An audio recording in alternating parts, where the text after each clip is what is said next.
recognize that for as many people as there are affected by ME chronic fatigue fibromyalgia, there is a different experience and there's a different journey. Having said that, there are also commonalities.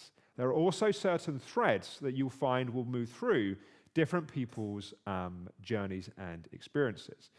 And in my own recovery process, one of the things that became really important was having tried so many things that I'd read amazing stories about and thinking, getting to that place of really getting up my hope and my kind of, oh my God, this is going to be the thing that's going to help, to then be disappointed on the other side of that, to after a while just refusing to get excited about anything and almost going into things expecting them not to work. And one of the things that used to really kind of infuriate me was that people would say, oh, you're being so negative. You just got to believe it's going to help you. And kind of like this idea that if I just believed it was going to help, it was going to help, despite the fact that I tried that on a number of occasions.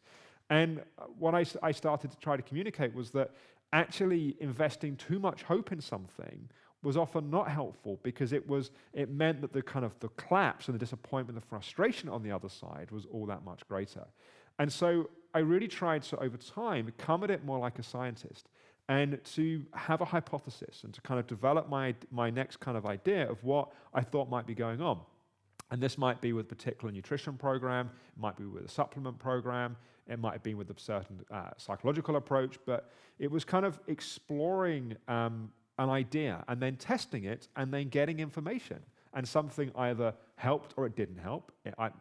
Things got better or maybe they got worse. But that was always information. And trying not to get too emotionally invested in each of those steps, but to take a more measured approach.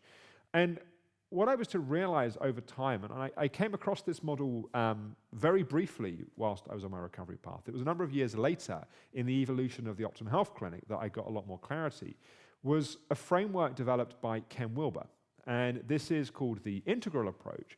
And one of the key principles of the integral approach is that nobody is stupid enough to be wrong 100% of the time. To put it another way, generally speaking, everyone has got a piece of the truth. But when they think that a piece of the truth is the whole truth, that's where you get problems.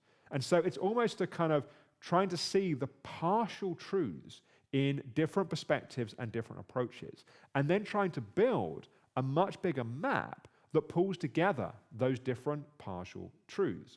And in a sense, what you could also say is that there's a kind of meta map of ME chronic fatigue fibromyalgia, which pulls together, in a dream scenario, and even the Optimum Health Clinic doesn't have this fully clarified at this point, but pulls together every different approach and every element and kind of maps it. But then you've got the map of each individual's recovery.